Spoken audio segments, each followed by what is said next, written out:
Bye-bye. Right, thanks for watching it too. Yeah, you're welcome. Tomorrow. It's a code.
This is saying we have 4,999 subscribers.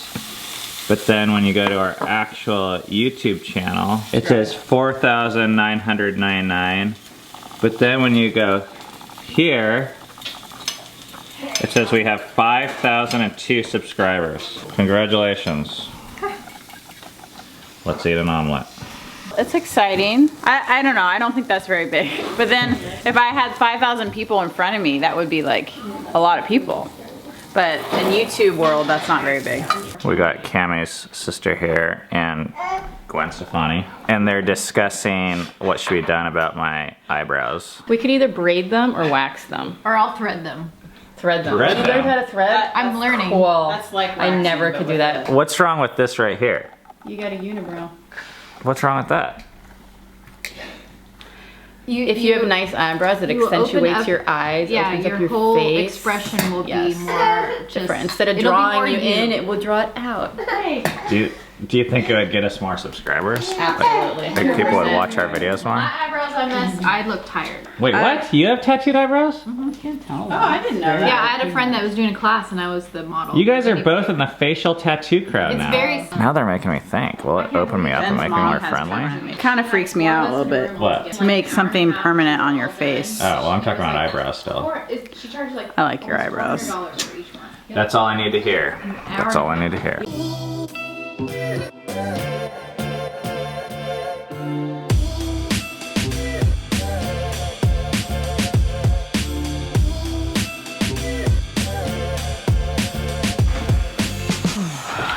5,000 subscribers. It's actually really crazy when we stop to think about it, because it wasn't so long ago we were like freaking out about 100 or 500 was like such a big deal.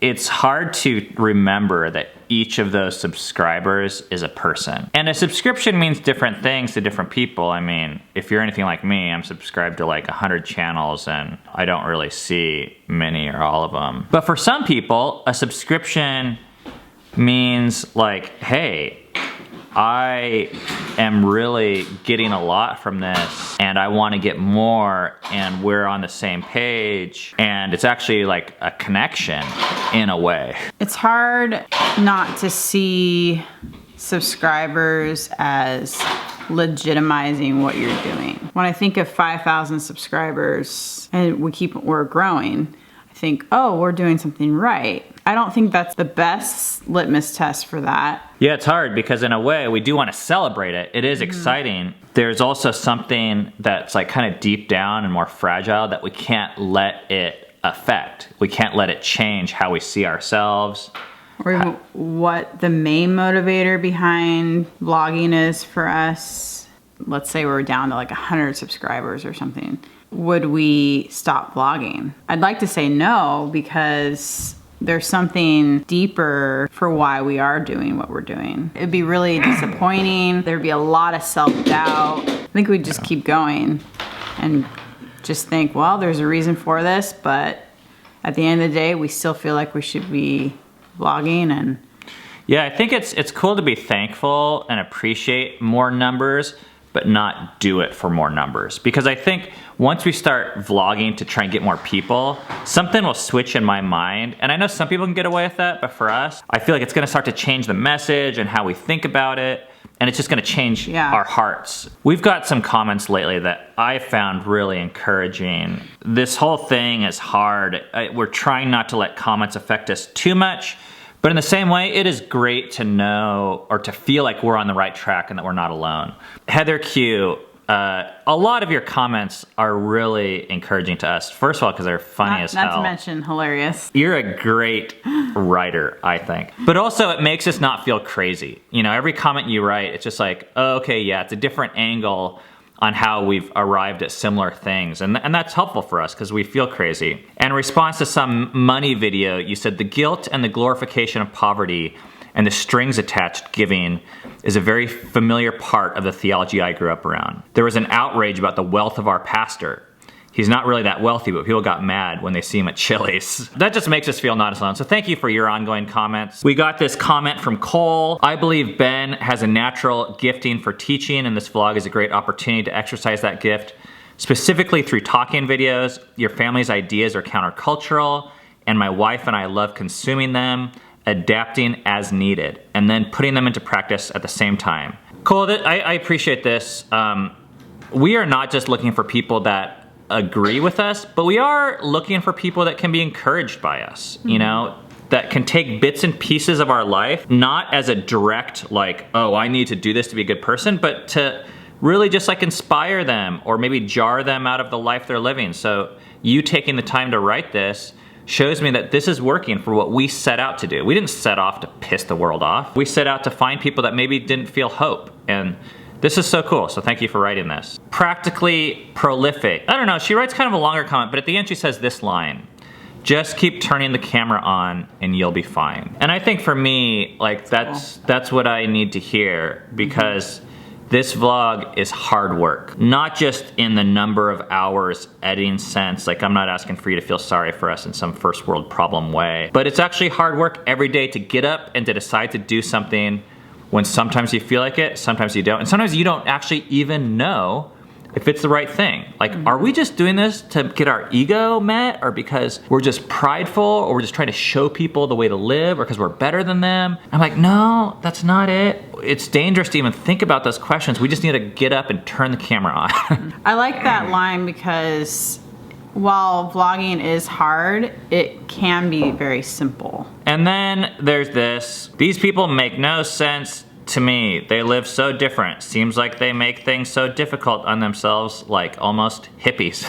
We're kind of used to this, and I don't mind being called a hippie. Anytime we're just using one term to categorize a whole human being, it's probably a simplification method just to make ourselves feel better. We're used to being called conservatives by liberals. To make sense of what you see. Yeah, and we're called liberals by conservatives, and we're called hippies by yuppies, and yuppies by hippies. I don't know, this comment doesn't really get to us, but I hope that you're able, and people that are feeling these types of things, are able to, instead of just generalize any one person or vlog or group of people or us, that you're able to honestly assess different aspects of what we do and consider if maybe it could be helpful for you. I would say to challenge, if you can, to ask the question, why don't they make sense to me, instead of just saying they don't make sense to me. For those 5,000 people that have subscribed and supported us in your own ways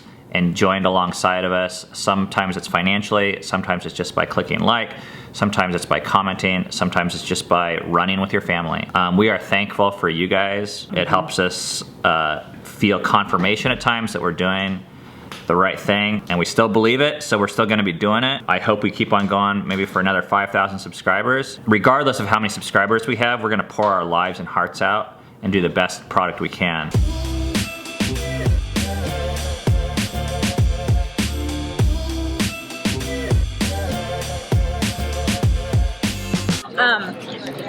There were some random ones that weren't filled out that I think I'm gonna do more this week. Superpower. Instagram post. For the last 3 or 4 weeks, we have been doing these weekly meetings with the kids, specifically around tasks for the vlog or like the Instagram or the social media. Seven has now been editing the vlog episodes that you guys have been watching for almost a month and a half now. And as of the last couple of weeks, Dove has taken over publishing the vlogs and dealing with some of the comments and some of the Instagram pages. And last week, we recently got Eden involved. So what they're doing right now is they're setting up 3 goals for things that they're gonna do this next week. Seven, what are some of yours? Well, one of mine is to watch 5 videos plus about a certain kind of time lapse that looks really cool for an intro that you guys will see pretty soon, and to watch 10 videos that help me edit. And So then these are all, you wanna explain this right here? Sure. So this is a chart of what I'm supposed to write down. These are the people who do the video. This is what the title is, and this is what I thought of it, and this is my rating. So those are all videos that Seven watched about editing or filming that the goal was for him to learn and become better at what he's doing. Dove, you in the mood to talk at all right now? I really don't want to respond to comments. I know the feeling. I don't really know what more there is to do besides just making the pictures. You guys have seen us, for those of you that have been around the vlog, we've tried to spend one-on-one time with our kids, and we were meeting with them in the mornings for a while, and that was good, but kind of similar to what we talked about yesterday with our morning meetings. For Cammie and I, having a common purpose and a goal of something to accomplish together is actually helpful. So with the kids, instead of just like staring at each other and being like, hey, do you have anything you want to talk about? Which is a little bit tough. It's cool to be able to say, hey, let's do this thing together. And it's really hard. And here's some ways you can improve, and here's some ways we can help. And we feel like we're on like a common mission together.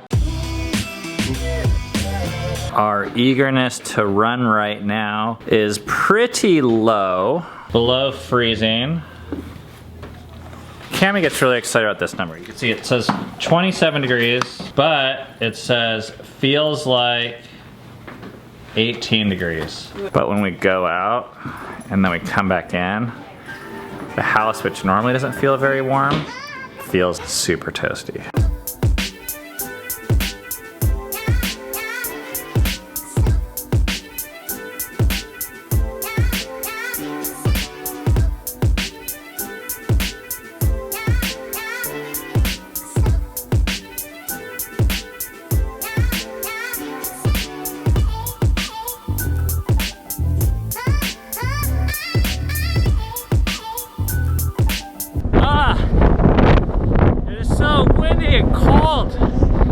On these bridges.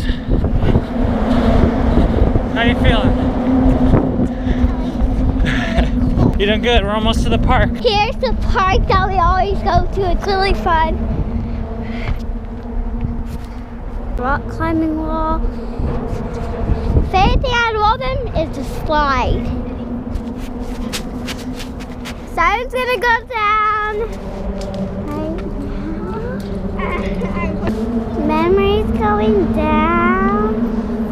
It's really fun, so stay, guys.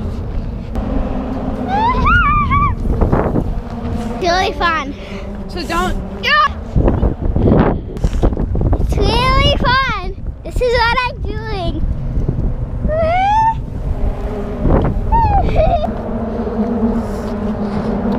Some with their jacket. It's like a pink jacket, but I don't know.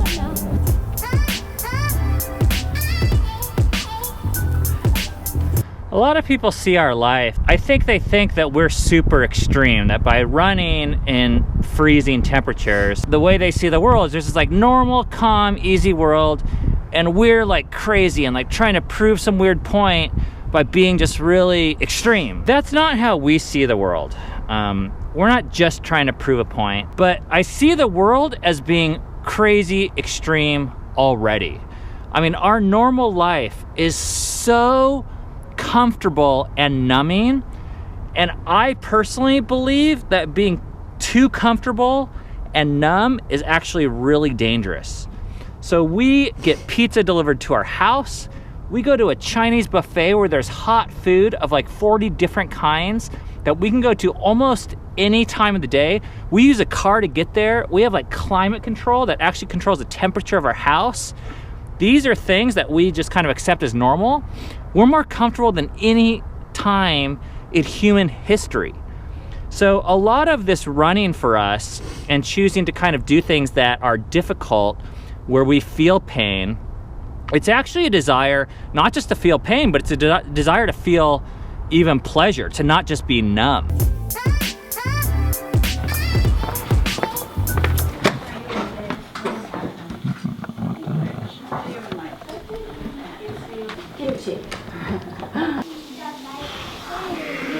That was really good. All right, bye, thanks. Oh, bye. You saying bye to me? Bye. Bye-bye, Butterball. Yeah, he's waving at him. Bye-bye. Papa, bye-bye, Papa. Bye-bye.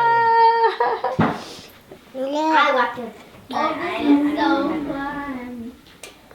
Oh, you don't remember you saw me. All right, guys, gather around. That's pretty big. We need to get our thumbnail. Here we go. Okay. Look up at the camera. Okay, 1, 2, 2, 3. It's story time. Oh, what are you trying to do? Uncomfortable. Oh, climbing up there? Oh, please. Okay, where are we? Solomon's wives. We're at 1 Kings 11. They were from nations about which the Lord